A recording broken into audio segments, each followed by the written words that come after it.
예, 안녕하십니까. 책 읽는 자유인 채널을 운영하고 있는 이선입니다.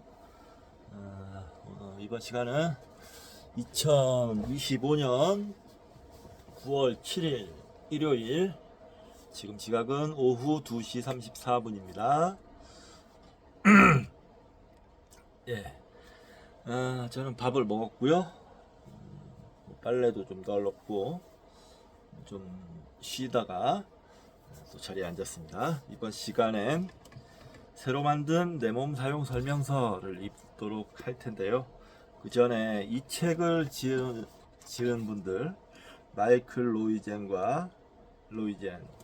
메멧 오즈, 이렇게 두 분이 지었는데, 그 중에 마이클 로이젠이라는 분이 쓴 다른 책을 소개시켜 드리도록 하겠습니다. 자, 달력 나이, 건강 나이.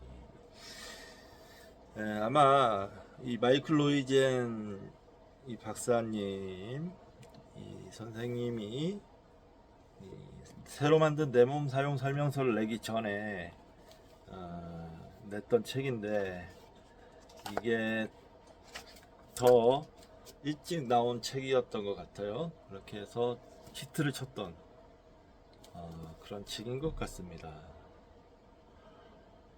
뭐 이 책을 읽은 독자들의 반응이 재밌는데 한번 읽어볼까요? 달력 나이, 건강 나이를 처음 보았을 때 내 달력 나이는 46세였지만 건강 나이는 44세였고, 남편은 달력 나이가 52세인데 반해 건강 나이는 65세로 나와 놀랐습니다. 이번에는 친구들에게도 적극 추천하려고 합니다. 김정순, 46세, 직장 여성이랍니다. 이 책의 여러 가지 시점에 서서 자신의 건강 나이를 자각하는 것이 필요하다고 생각합니다. 이 책을 만난 것이 의미 있었습니다. 박두식, 68세 남성. 자, 그다음 지금까지 건강 정보서를 두루 봐왔지만 건강 나이라는 것을 알고부터 드디어 나 자신에게 무엇이 필요한가를 알게 되었습니다. 정미란, 63세 여성. 자, 여러 번 금연에 실패했는데 이 책을 읽고 이번에야말로 하고 가슴에 맹세했습니다. 김광수, 38세 직장인. 재밌겠어요? 앞으로 건강에 관련 책을 꾸준히 읽겠다고 말씀을 드렸는데, 이 책도 언젠가 읽게 될 것 같습니다. 자, 정견 일어나. 옳지. 아이고, 아빠 밑에 와 있었어요. 아이고. 오빠.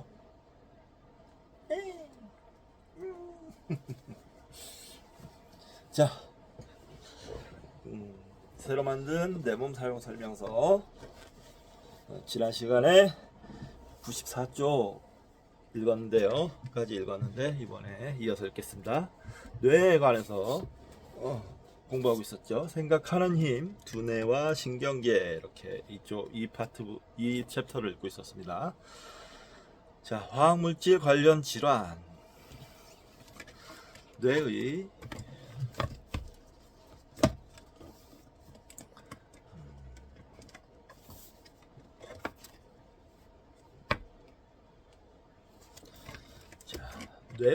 화학적 기능 장애로 발생하는 심각한 질환 가운데 하나가 물질 중독이다.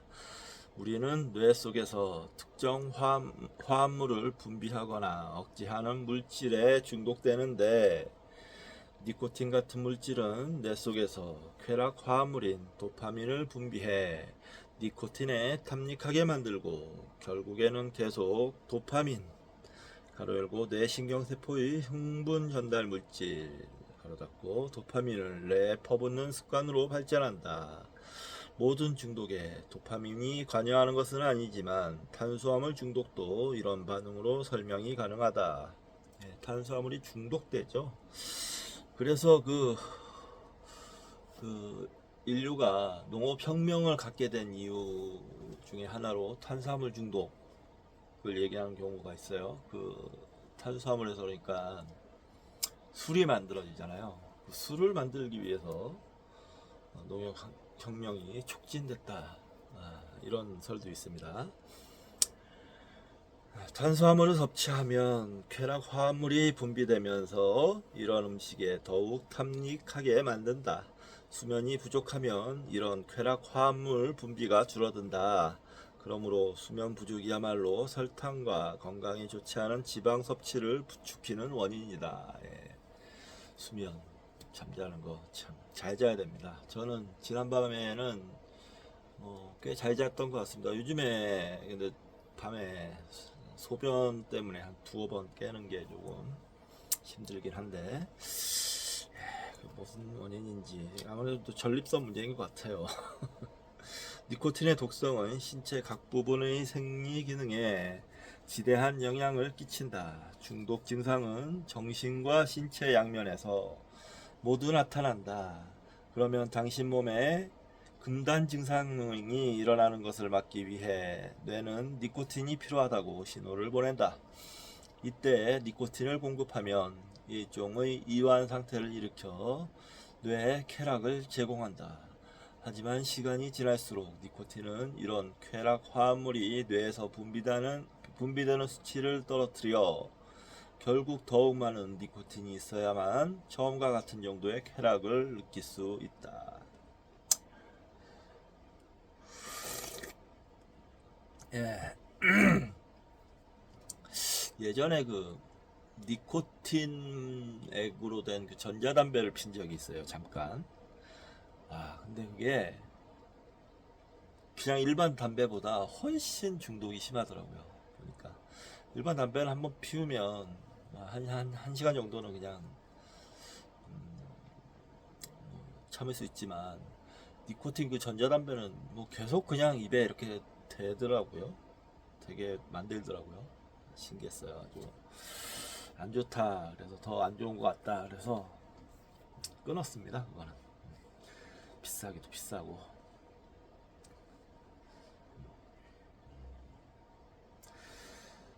담배라.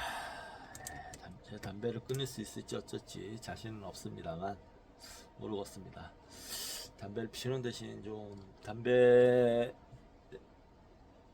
피우는 사람에게 좋은 음식들을 좀 많이 섭취하는 방향으로 생각을 하고 있는데 모르겠습니다. 그것도 지금 이 마시고 있는 맹문동차, 도라지 맹문동차도 그런 맥락에서 마시는 것입니다. 예. 이 맹문동차가 폐에 좋대요. 예, 실제로 그런 것 같고 가래가 굉장히 묽어졌어요. 이런 화학적 전달 물질은 뇌 속에서 서로 다른 부분에 작용한다. 어떤 것은 당신을 행복하게 하고 어떤 것은 우울하게 만들기도 하며 또 다른 어떤 것은 과자를 쌓아놓고 먹게 만든다. 이런 화학 반응이 뇌 속에서 일어나기는 하지만 잊지 말아야 할 것은 무엇을 먹고 생각하며 어떤 행동을 취하느냐에 따라 당신 스스로 이러한 과정을 모두 통제할 수 있다는 사실이다. 이것은 또 다른 화학물질 관련 질환인 우울증에도 적용할 수 있다. 다리가 부러지면 걸을 수가 없다. 아무리 노력해도 그렇게 할 수 없다는 의미이다. 우리 신체에서 종종 나타나는 이러한 현상은 당신의 몸을 완전히 망가뜨려 특정 업무를 전혀 수행할 수 없게 만든다. 놀랍게도 우울증이 바로 여기에 해당한다. 우울증 환자는 뇌에서 화학 반응을 일으켜 일상적인 활동을 할 수 없다. 다른 사람이 이들에게 아무리 행복하다는 확신을 심어주려 해도 소용이 없다. 예.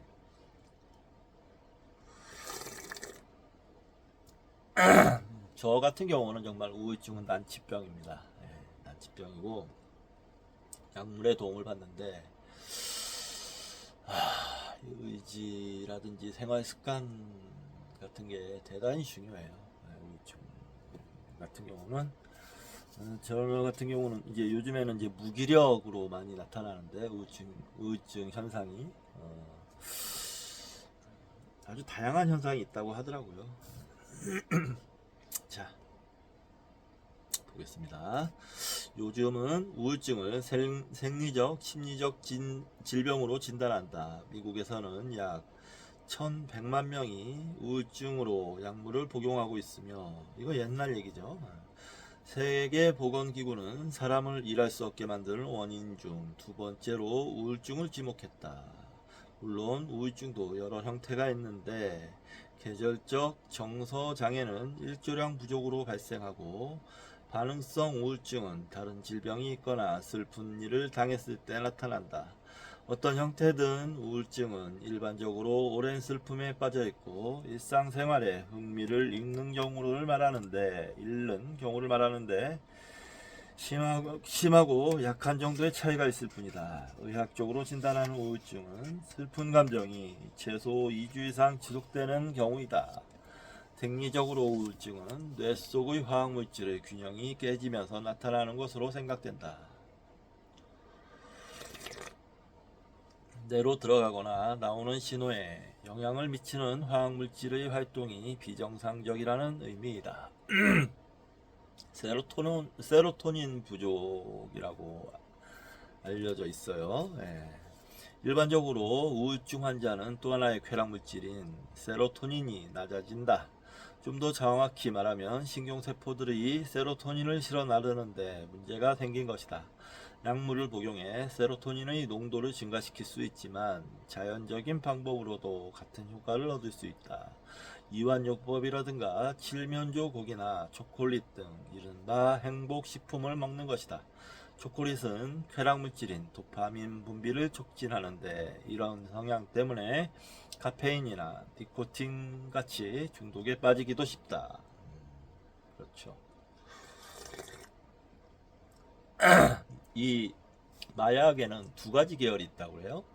하나는 도파민 계열이고 하나는 세로토닌 계열인데 도파민 계열은 중독성이 아주 심합니다. 예. 왜냐하면 보상이거든요. 보상 체계로 얻는 호르몬이기 때문에 중독이 심하고 세로토닌은 토닌 계열의 마약도 있어요. 대표적으로 LSD가 그런 걸로 알려져 있는데 이거는 보상 체계가 아닌 우리 몸에 뭐랄까 행복의 근원 근원 작용을 하는 그런 호르몬이기 때문에 중독이 안 된다고 합니다. 그래서 LSD가 맨 처음에 발명됐을 때 아주 우울증의 특효약이었다고 해요. 근데 그게 환각작용이 심하고 해가지고 마약 성분으로 분류가 돼 있는데 좀 연구가 진행이 돼서 그 LSD의 그 부작용을 막으면서도 효과를 볼 수 있는 그런 약이 좀 나왔으면 좋겠어요. 개인적으로 그렇게 생각하고 있습니다. 네. 우울증은 어느 연령층에서도 발생할 수 있으며 심혈관 노화도 촉진한다. 한 연구 결과를 보면 심장병과 우울증을 동시에 앓는 사람들은 심장병만 앓는 사람들보다 사망률이 69%나 높다고 한다. 네. 아이고. 당연합니다. 네, 당연해요. 자, 그런가 하면 우울증을 앓는 여성은 그렇지 않은 여성보다 골 밀도가 낮다. 스트레스 호르몬인 코르티솔 분비가 높아져서 나타나는 것으로 추정한다. 그렇지만 더 큰 이유로는 우울증을 앓다 보면 잘 안 먹고 운동을 하지 않는 등 건강을 유지하는 데 필요한 활동을 전혀 하지 않기 때문이다. 이게 더 크죠. 잘 먹고 운동도 하고 해야 건강이 유지되는데 저도 운동을 해야 되는데 말이죠. 이번 시간 끝나고는 운동을 좀 할까 합니다. 예. 정신질환은 화학적 영향도 있지만 동시에 환경적 요인도 무시할 수 없다. 뇌 촬영을 통해 우울증은 감정을 다루는 뇌의 일부분에 국한된 현상이라는 사실이 밝혀졌다. 정신질환이 심리적인 것이냐 아니면 뇌의 화학 반응이냐는 질문을 자주 받는데 이 두 가지가 다 작용한다. 즉 우울증은 마음의 여러 부분에 영향을 미치는 상호 연관적 질환이다. 그 다음 성격 관련 질환. 성격 관련 질환은 이 조현병과 관련이 있을 것 같은데요. 이게 우울한 기분 해가지고 내목으로 돼 있는 짜투리 지식 같은 게 있습니다. 우울한 기분을 설명하는 한 가지 방법은 기분을 하나의 원으로 보는 것이다. 감정의 스펙트럼에서 우울과 불안은 서로 정반대 쪽에 있다. 불안은 몸을 자극해 활동적으로 만들고 반대로 우울은 몸을 늘어지게 하거나 거의 멈추게 만드는 듯하지만 사실 이 두 가지 감정은 생각보다 매우 유사하다. 감정이 완벽한 상태를 원에서 12시 방향이라고 한다면 가벼운 우울은 약 8시 방향, 안절부절 못하는 상태는 4시 방향, 불안과 우울이 다 극심하면 6시 방향에서 만난다. 항우울제는 마음을 4시나 8시에 가벼운 우울 상태로 되돌리고 더 나아가 12시 방향까지 되돌리는 작용을 한다. 성격 관련 질환. 우리 주위에는 특이한 사람이 참 많다. 그렇게 보면 사람의 성격은 아주 다양하고 또 더러는 이상하기도 하다. 잔소리 심한 시어머니, 일중독증 사장처럼 괴팍한 사람도 있다. 하지만 누구나 예외는 아니라서 조금씩 이상한 부분이 있고 어떻게 보면 그것은 사실 좋은 점이라 할 수도 있다. 이러한 다양성이 없다면 세상은 얼마나 따분하겠는가. 단 정상과 비정상은 구별해야 한다. 이러한 성격이 일상생활이나 다른 사람과의 관계에서 인생에 나쁜 영향을 주기 시작할 때 문제가 되는 것이다. 집을 깨끗하게 청소하는 것은 좋지만 화장실을 쓸 틈조차 주지 않고 변기를 닦고 또 닦는다면 문제가 된다. 운전에 주의하는 것은 좋지만 사고가 날까봐 대문을 나서지 못하는 것도 역시 문제이다. 이런 것이 정서적 질환을 진단하는 기준이 된다. 당신의 성격은 독특하면서도 사람의 마음을 끄는가? 아니면 당신은 물론 주위 사람들까지 사는 방식을 바꿔야 할 정도로 파괴적인가? 저는 뭐 파괴적이나 그런지는 않은데 옛날에는 막 좀 못마땅한 걸 보면 싸우기도 많이 하고 잔소리도 많이 했는데 요즘엔 다 놔버렸습니다. 아예 상대를 안 하던가 뭐 그렇게 합니다. 과거에는 성격을 의지에 따라 바꿀 수 있다고 믿었지만 지금은 성격이란 마치 대학 신입생 같아서 아무리 통제하려 해도 자기가 원하는 대로 하는 것으로 알려져 있다. 한 예로 불안증은 스트레스에 대한 반응으로 불편한 느낌, 당혹감, 긴장감 등이 나타난다. 이때 증상이 경미할 수도 있지만 공황장애를 유발할 정도로 강력할 수도 있다. 술이나 카페인, 특정 약물 또는 심장병, 비타민 결핍 등이 원인이 되기도 하는 어떤 불안증은 강박증의 형태로 나타나 손을 하루에도 수십 번이나 씻게 만든다. 그래도 이러한 질환에 대해 잘 알기만 하면 충분히 조절이 가능하다. 인생의 큰 재앙이 될 수도 있는 녀석을 작은 방해꾼 정도로 만들 수 있다. 자, 그다음 또 네모. 이런 짜투리 지식들이 많습니다. 사실인가 거짓인가? 역기로 뇌를 훈련시킬 수 있다. 자가 진단을 해보자. 먼저 한 발로 서서 눈을 감아보라. 넘어지지 않고 더 오래 서 있을수록 당신의 뇌는 젊은 것이다. 45세 이상에서 15초 이상 버티면 아주 훌륭하다. 균형 잡기는 뇌의 능력을 알아보는 지표 가운데 하나이다.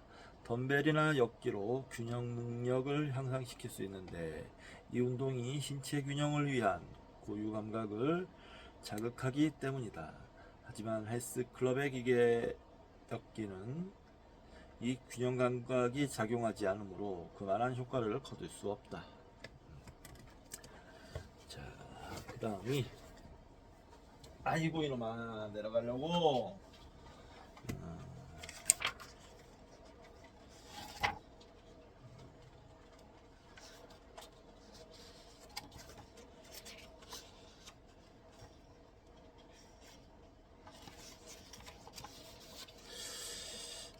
그 다음이 이제 뭐 내 젊게 만들기 작전인데요. 잠시 쉬었다가 하도록 하겠습니다.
이제 서서 좀 읽도록 할까요?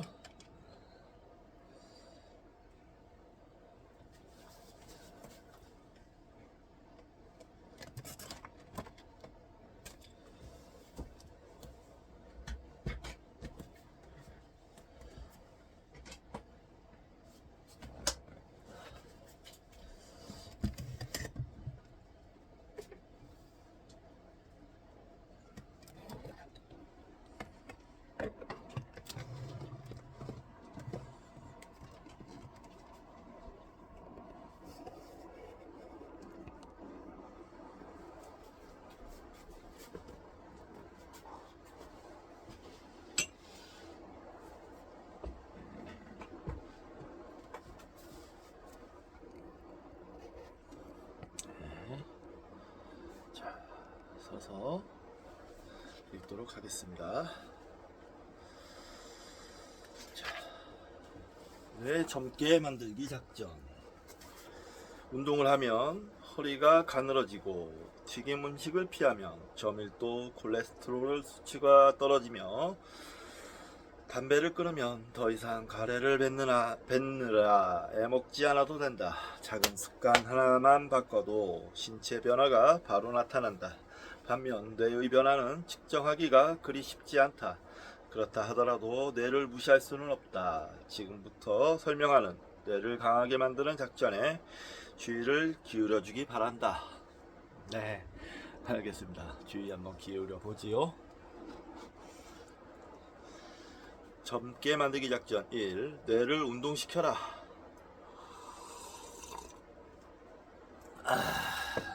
신체의 어떤 장기든 같은 원리가 적용되는데 쓰지 않으면 쇠퇴한다는 사실이다.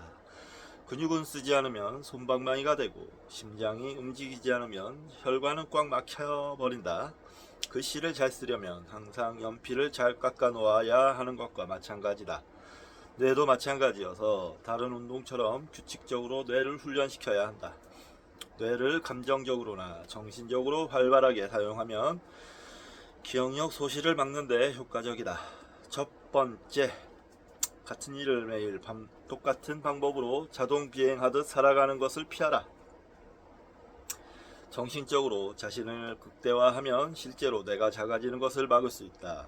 가장 정통적 방법은 새로운 것을 배우는 것인데 외국어, 하모니카, 컴퓨터 등 무엇이든지 새로 배우면 좋다. 요점은 평소에 사용하지 않는 뇌의 부분을 쓰는 것이다. 근육이 그렇듯이 훈련하는 만큼 뇌는 성장한다. 뇌를 성장시키는 다른 방법으로는 과학자들이 말하는 한계까지 시험하기이다. 상장수 과학자가 한계까지 시험하기가 과연 신경세포와 그 가지 돌기 가로열고 신경이 신경 전달 물질을 받아들이는 부분 가로닫고를 재생시킬 수 있는지 연구했다. 이 연구에서 수학 능력을 테스트하는 컴퓨터를 수험자들의 능력을 가늠할 수 있도록 설계해 각 수험자의 능력에 맞추어 시험 문제를 출제했다.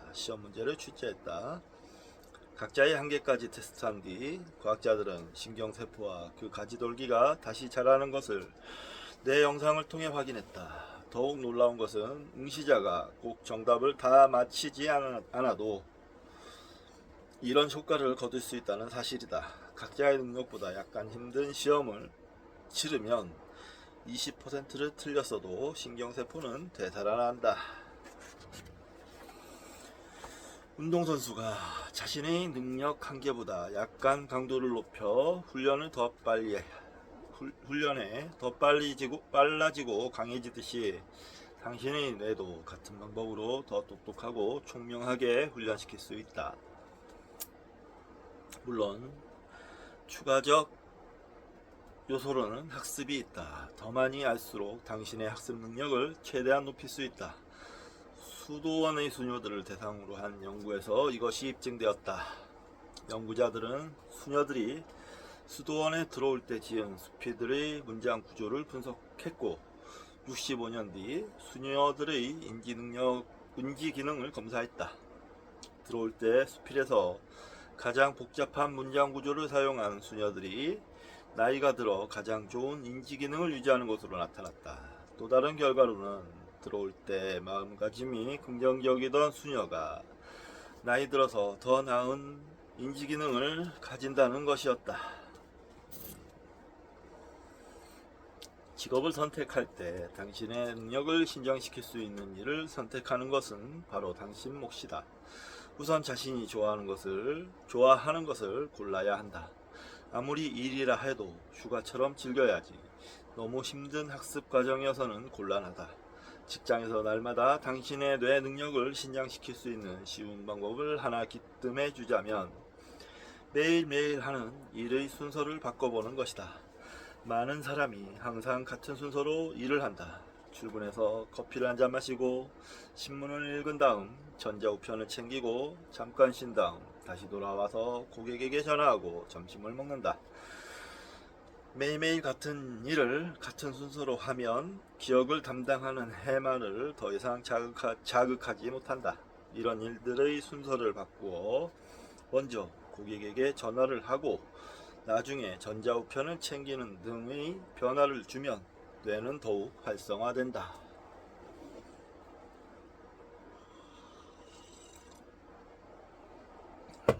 뇌의 능력을 신장시키는 또 다른 좋은 방법은 자동차 여행을 떠나는 것이다.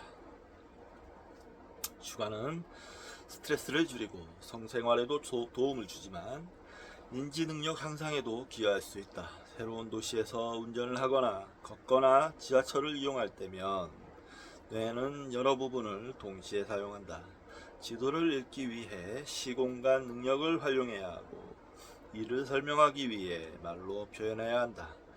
운전을 하면서 이 모든 일을 해야 한다면 더구나 판단이 빨라야 하고 이는 뇌를 빨리 움직이게 만든다. 그리고 방금 방문한 곳은 장기 기억 저장소에 보관된다. 길을 잃어버렸다면 오히려 더 잘된 일이다. 되돌아오는 길을 찾는 과정에서 뇌가 더욱 성장하기 때문이다. 모든 것을 종합해보면 요점은 간단하다. 끊임없이 배우라는 것이다. 교육 수준이 높을수록 뇌 기능을 자극하는 활동에 참여할수록 정신적인 노화는 느려진다. 대학을 다니면서 정규 학습을 지속한 사람은 고등학교까지 학습 활동을 한 사람보다 2.5년이나 젊다. 뇌를 꾸준히 움직여주면 동맥 노화, 면역력 노화 등을 예방하고 1에서 3년 정도 더 젊어질 수 있음을 기억하자. 그 다음에 이제 네모에 사실인가 거짓인가 더 이상 똑똑해질 수는 없다. 뇌는 훈련시키는 만큼 똑똑해진다. 런던의 택시 운전사들을 대상으로 뇌의 크기를 연구했다. 왜 택시 운전사들이었을까? 택시 운전사들은 일하는 동안 신경세포를 많이 사용해야 한다. 손님이 탈 때마다 매번 도시의 도로 사정을 잘 파악해서 수천 개의 출발지와 도착지를 조합해 가장 빠른 길을 찾아내야 한다. 연구 결과 경험이 많아 하루에 더 많은 손님을 태우는 운전사가 우측 축두엽의 크기가 더 컸다. 이 뇌의 부분을 매일 다른 방법으로 사용하기 때문에 그렇게 커진 것이다.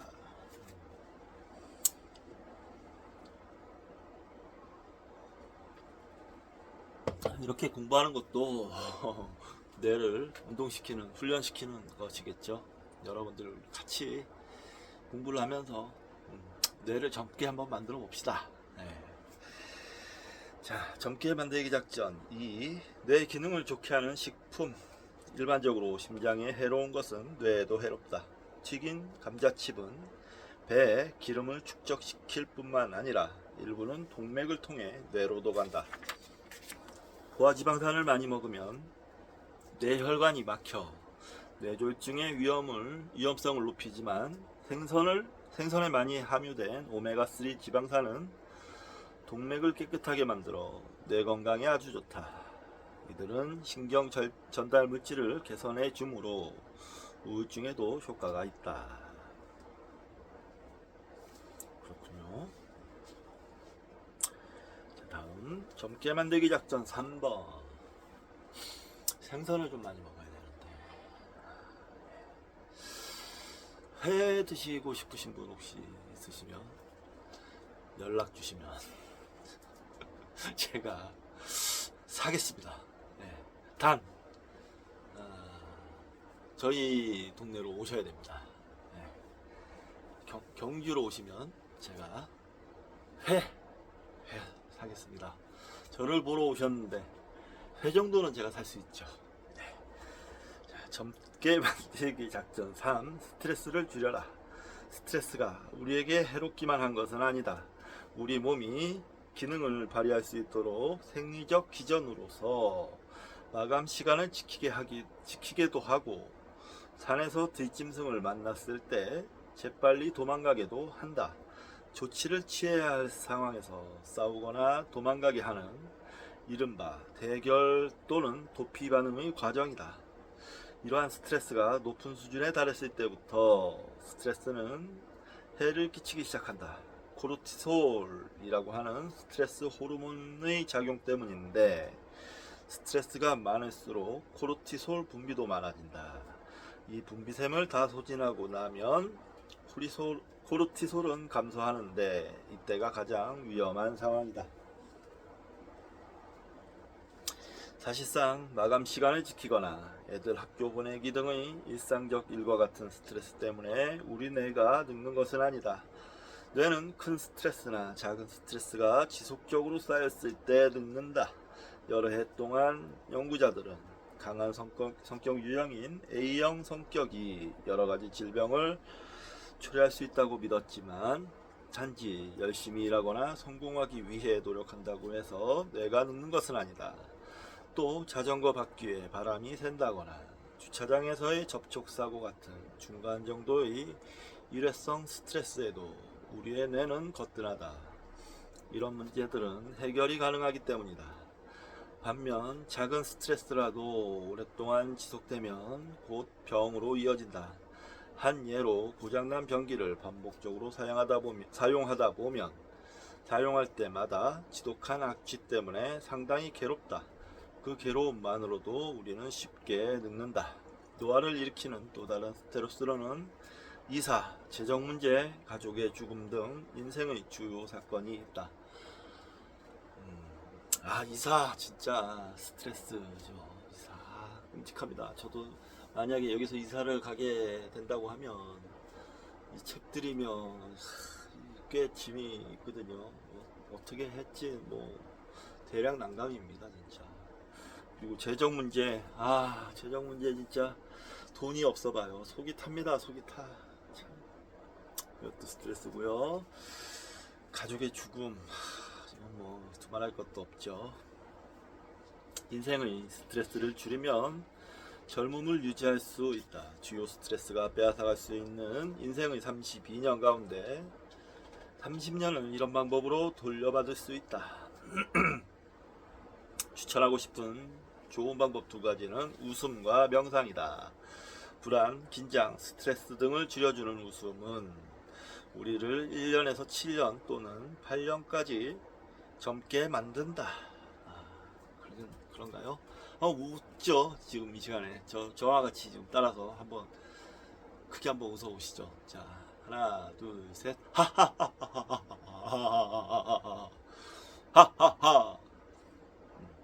젊어지셨나요? 네, 그 다음 명상은 뇌세포를 유지시켜 기억력 감퇴를 막을 뿐만 아니라 불안과 우울을 예방하기도 한다. 조용한 방에 눈을 반쯤 감고 앉아 호흡에 집중하면서 하나나 같은 단어를 반복적으로 발음해보자. 이렇게 하면 마음이 맑아지고 몸이 유연되어 건강에 좋다. 자, 사실인가 거짓인가? 커피는 뇌에 좋다. 하루에 4잔 이상의 커피를 마시는 사람은 파킨슨병, 그리고 도파민이 부족해서 생기는 운동 이상 장애를 40% 줄이고 알츠하이머는 20% 줄일 수 있다고 여러 연구에서 밝히고 있다. 아직 분명하지는 않지만 카페인이 신경 전달 물질의 기능을 활발하게 하기 때문인 듯 싶다. 커피건 차건 심지어 탄산 음료건 카페인 효과는 아주 분명해서 3에서 6개월 정도는 젊어질 수 있다. 주의사항은 어떤 사람에게 카페인은 부정맥, 당뇨 악화, 위통, 불안, 편두통 등을 일으킬 수 있다는 것이다. 전립성 비대증을 앓는 남자도 전립성에 있는 근육에 경련을 일으킬 수 있으므로 주의해야 한다. 저도 커피를 하루에 한 3잔 정도는 마시는 편인데요. 이게 보니까 믹스 커피는 그렇게 카페인 양이 많지는 않은 것 같아요. 보면 캔커피나 뭐 이런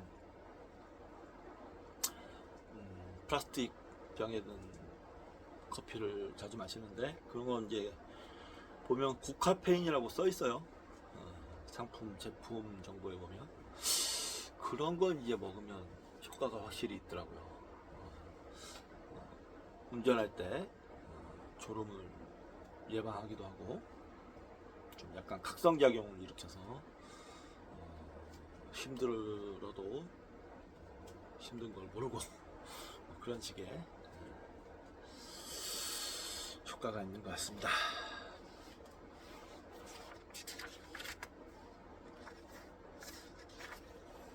예, 젊게 만들기 작전 4.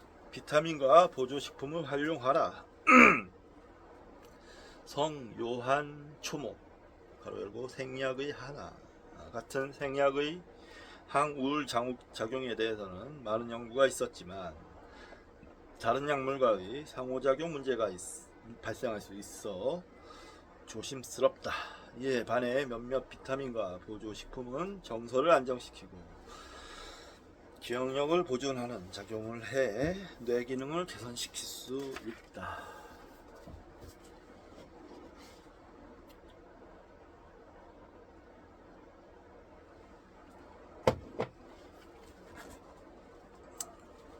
우리 토막 상식이라고 또 하나 있네요. 생선에 많이 포함된 오메가3 지방산 같은 필수 지방산은 산후 우울증을 예방해준다. 산모의 경우 오메가3 지방산을 아기가 다 가져가기 때문에 충분히 섭취하지 않으면 엄마에게는 결핍 현상이 일어날 수 있다. 오메가3 지방산은 정서 안정에 중요한 역할을 한다. 생선 섭취량에 따라 우울증, 특히 산후 우울증 발병과 관련 있다는 연구 결과를 속속 발표하고 있다. 오메가3 광고 많이 하던데 먹어보고 싶기는 한데 모르겠습니다. 엽산, 비타민 B6, B6, 비타민 B12, 심장에 관한 장에서 다뤘듯이 호모시스테인이 높아지면 뇌졸중 위험성도 2배로 높아진다. 호모시스테인은 동맥 내막을 구성하는 세포 사이에 작은 구멍을 만들어 동맥을 퇴행시키고 죽상판과 염증을 일으킨다. 엽산을 보조제로 800mg 또는 식사로 1400mg 정도 섭취하면 호모시스테인 농도는 급격히 줄어 위험성도 낮아진다.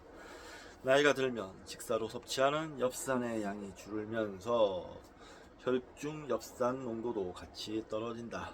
엽산 결핍증은 노인에게서 가장 흔히 나타나는 비타민 결핍증이다. 엽산은 아스파라거스, 양배추, 콩, 해바라기 씨 등에 많이 함유되었다.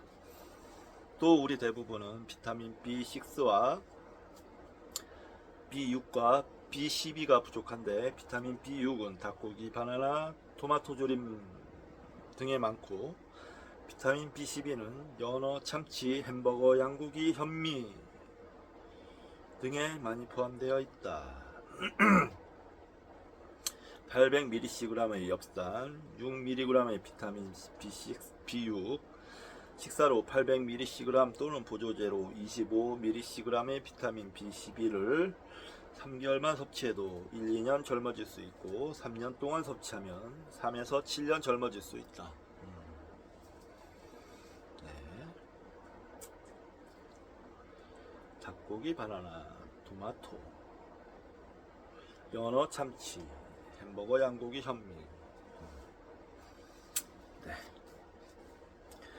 코엠자임 Q10, 코엔자임 Q10은 심혈관 질환 노화를 막는 역할을 한다고 알려져 있다. 코엔자임 Q10은 심장뿐만 아니라 뇌의 노화 방지에도 도움을 준다. 신체 각 장기에 자연적으로 존재하는 코엔자임 Q10은 세포 수준에서의 에너지 대사를 촉진하는데 특히 근육과 뇌, 신경세포에서 활발하게 작용한다.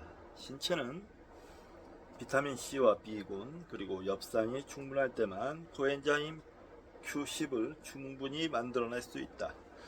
파킨슨병과 고혈압 연구에서 1200mg의 고단위 코엔자임 Q10은 파킨슨병의 증세를 경감시키고 혈압을 떨어뜨리는 효과를 보았다. 이런 연구들을 종합해보면 스타틴 계열 약물을 복용하는 사람들부터 심부전증, 파킨슨병, 당뇨, 고혈압 등을 앓는 사람들에 이르기까지 많은 사람이 코엔자임 Q10의 혜택을 누릴 것으로 본다. 그러면서 이제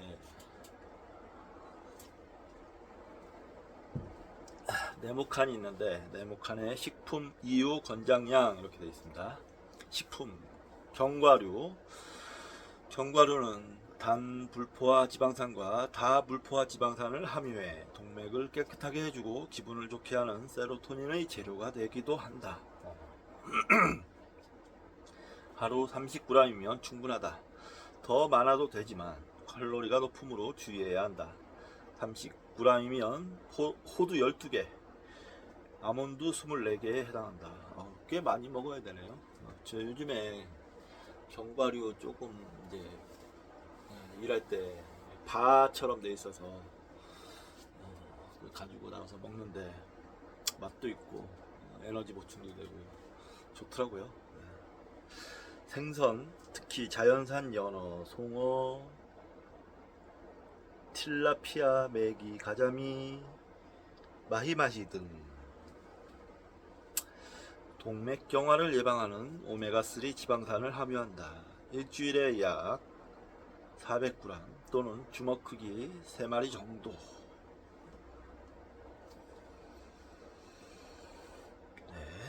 콩류, 심장과 동맥에 좋은 단백질과 섬유질이 들어있다.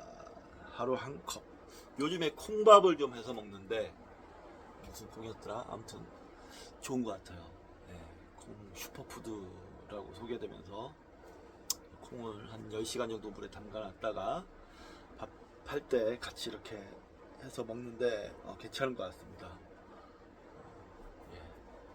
콩밥 추천드립니다. 맛도 있고 고소하니.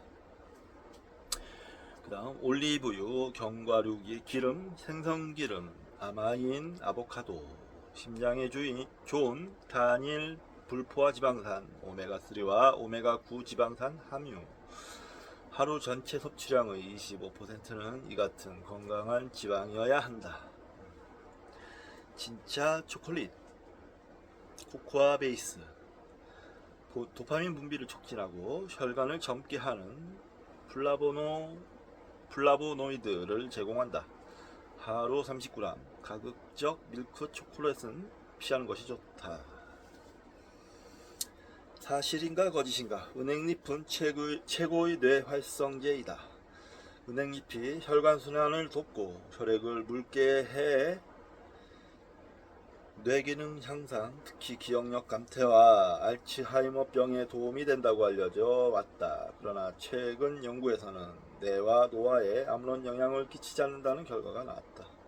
은행이 좋다고 들었는데 은행잎은 아닌가요? 아무런 영향을 끼치지 않는다.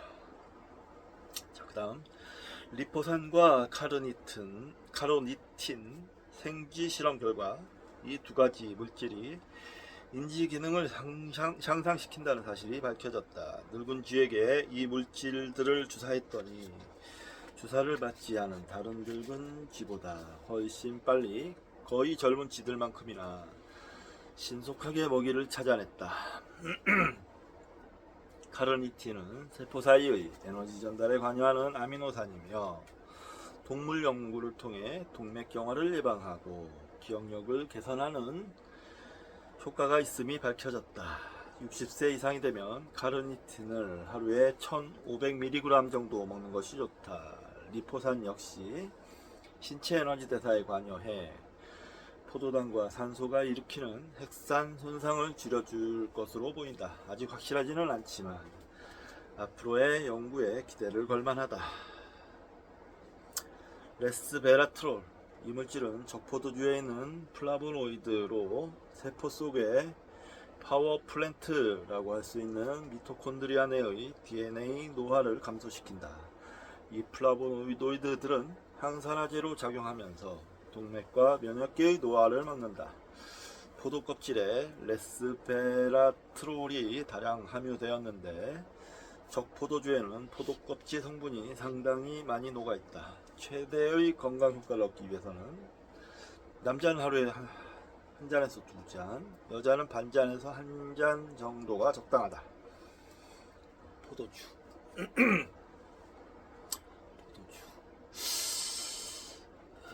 포도주는 제 취향은 아닙니다. 일단 비싸고 도수가 너무 낮고 신 포도주 싫어해요. 달달해야 좋아합니다. 일단 비싸요. 비싸서 안 먹습니다.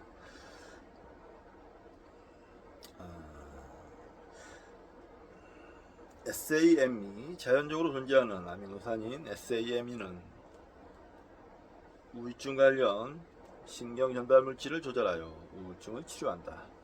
대부분의 항우울제는 심각한 부작용을 수반하지만 SAME는 상대적으로 부작용이 적다.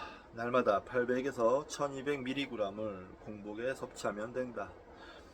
성요한 초목 또한 항우울 작용과 관련이 있는지 많이 연구해 왔으나 다른 약물과의 상호작용이 문제가 될 수 있다. 예를 들면 피임약과 함께 복용하면 효과가 거의 없을 수도 있다. 반면 SAME는 우울증에 다른 약물과의 상호작용 없이 같은 효과를 보인다. 젊게 만들기 작전 5번. 주가를 상상하라. 해변에 앉아서 한 손에는 시원한 음료를, 다른 손에는 재밌는 소설책을 들고 있는 자신의 모습을 상상해보라. 해변에 일렁이는 바람이 얼굴을 스치고 바닷물이 당신의 발가락을 간지린다. 갈매기들의 이야기, 파도치는 소리, 아름다운 밴드의 선율이 울려 퍼진다. 바다의 짠물 냄새와 코코넛 향 자외선 차단제 냄새가 어우러진다. 그저 낙원 같은 이야기일 뿐이니까 사실은 그 이상이다. 이러한 상상은 뇌기능을 향상시키고 몽상은 마음을 유연하게 한다. 상상을 담당하는 뇌부분을 자극함으로써 평소의 사고 영역 이상으로 나아갈 수 있고, 그럼으로써 인지 기능을 최고조로 향상시킬 수 있다. 상상은 정신활동에서 매우 주요한 부분이다. 상상을 계속하는 한 그곳이 제주도건 몰디브건 에베레스트 산이건 브라질의 삼바 축제건 모두 다 좋다. 세계여행 꿈이긴 합니다. 저도 좀 럭셔리 여행 힘든 여행은 못하겠고요. 배낭여행 같은 거 이런 거는 괜히 했다가 객사할 것 같아서 못할 것 같고요. 좋은 호텔에, 좋은 음식에, 좋은 이동시설에 몸을 맡기고 저는 그냥 편안한 여행을 했으면 하는 바람이 있습니다. 그러자니 돈이 많이 들어서 당장 캠핑카도 못 사고 있는데 말이죠. 안타깝죠? 자, 젊게 만들기 작전 6. 전문가를 만나라. 몸의 지방 덩어리를 순식간에 없애버리는 약이 없듯이 모든 인격 장애를 없애주는 만병통치의 치료법은 없다. 각 개인 또는 각각의 질환은 지문만큼이나 독특하고 다양하다. 인격 장애를 앓고 있다면 환자는 전문가의 도움을 받아 자신의 뇌 구조를 재구성하는 법을 배워야 한다. 가벼운 수준의 인격 장애는 진로만 잘 선택한다면 오히려 성공적인 삶으로 이끌기도 한다. 젊게 만들기 작전 7. 헬멧을 써라. 아직도 거리에는 헬멧을 쓰지 않고 자전거를 타는 바보가 많다. 그러나 자전거나 인라인 스케이트를 탈 때, 암벽을 오를 때 또는 말을 탈 때 헬멧을 써야 한다는 사실을 상기시켜줘야 한다. 뇌는 삶은 달걀 만큼 연약하다. 가벼운 외상이라도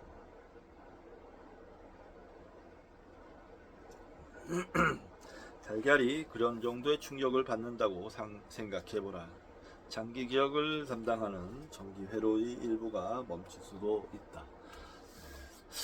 요즘에 제가 좀 생각하는 게 날씨가 이제 선선해지면 오토바이가 타고 싶더라고요. 오토바이를 좀 사서 배달 알바를 좀 해볼까 어떻게 할까 생각 중이에요. 왜냐면 운동 삼아서 하기에 좋고 오토바이도 타고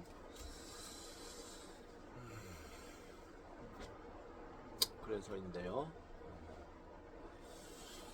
모르겠습니다. 할지 어쩔지 타고 싶긴 한데 모르겠어요. 네. 할 수도 있고 안 할 수도 있고 그렇습니다. 자, 8쪽까지 4까지 다 읽었습니다. 이번 시간은 여기서 마치도록 하겠습니다. 저는 운동 좀 하고 야구가 5시부터니까 오늘 야구를 할 것 같아요. 날씨가 서울 날씨가 괜찮다고 합니다. 야구를 보면서 필사를 하고 그리고 저녁 때는 고기 구워서 소주 한잔 할까 생각하고 있습니다. 자, 그럼 다음 시간에 뵙도록 하겠습니다. 감사합니다.